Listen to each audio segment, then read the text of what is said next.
హనుమకొండ జిల్లాలో తల్లి ఇద్దరి పిల్లల అనుమానాస్పద మృతి చెందారు. ఇక జిల్లాలోని ఐనవోలు మండలం పున్నెల్లులో విషాదం జరిగింది. స్విమ్మింగ్ పూల్లో పడి పరానాథ్ ఉబేరా అయేషా మృతి చెందారు. కూతురు పుట్టినరోజు కావడంతో ఓ వెంచర్లో వదిలి వెళ్లాడు ఆ తండ్రి అజారుద్దీన్. అయితే తిరిగి వచ్చేసరికి ముగ్గురు మృతి చెందారు.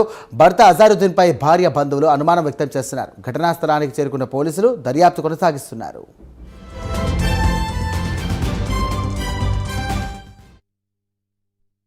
ఖుషీగా మంచిగా సరదాగా ఉన్నారు, సరదాగా ఎంజాయ్ చేద్దామన్నారు. పిల్లలు వెళ్ళిపోయిండు, ఇంటి దగ్గర మంచిగా భోజనం చేసిండు. యాక్చువల్లీ పిల్లలు కూడా బిర్యానీ కావాలంటే బిర్యానీ కూడా స్విమ్మింగ్ పూల్ దగ్గర తీసుకుపోయి అక్కడే సరదాగా తిని అక్కడే కొంచెం సేపు స్విమ్మింగ్ చేసుకొని వద్దామని వీళ్ళందరూ వెళ్ళిపోయిన క్రమంలో వీళ్ళు ఏం చేసినారంటే డైలీ వాళ్ళు స్విమ్మింగ్ పూల్ నైట్ వచ్చేటప్పుడు స్విమ్మింగ్ పూల్ మన కెమెరాలు ఉంటాయి, స్విచ్ ఆఫ్ చేసి వచ్చేస్తారు వాళ్ళు డైలీ విషయంలో. ఇంటికి వచ్చిన క్రమంలో పిల్లలు ఒక తీరుగా వెళ్ళిపోదాం నాన్న ఎంజాయ్ చేద్దాం పోదాం అని అంటే పాపం ఇన్ని రోజులు అమ్మాయి కూడా తల్లిదండ్రుల వాళ్ళ ఇంటికానే ఉంది. ఆమె ఇప్పుడు వచ్చిన తర్వాత పోదామని అన్నందుకు మా తమ్ముడు వాళ్ళని తీసుకుని పోవడం జరిగింది. తీసుకుపోయి అక్కడ వాళ్ళు స్విమ్ చేసుకుంటా అనుకున్నారు.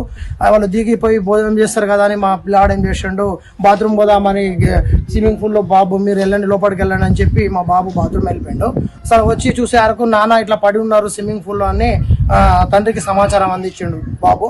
2 గంటలకు కంకులు తీస్తా అంటే అత్తమ్మ నేను నూరుతుంది మిక్సీలో నేను పడతా అంటే నాకు చేతనైతే లేదు నువ్వే పట్టు అని పట్టింది ఆడబెట్టింది పైన పోయి పండుకున్నాక ఏం చేసింది వచ్చింది.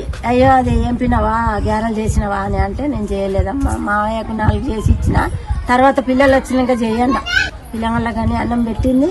అత్తమ్మ మేము స్విమ్మింగ్ పూల్ కాడికి పోయేస్తామంటే ఎందుకు చీకటి పడ్డది కదా ఎందుకు ఇప్పుడు అని అంటే పిల్లలు చాలా రోజుల నుంచి అంటారు మేము పోతామా అంటే వాళ్ళ మావయ్య కన్నా నువ్వు ఎక్కడికి బిడ్డ వద్దు పిల్లలు తీసుకుపోతాడు కదా తీసుకుపోయే వాడే తీసుకొస్తాటి నువ్వు వద్దు అని అంటే నేను కానీ చాలా రోజులు అయి చూడక చూస్తా అన్నది.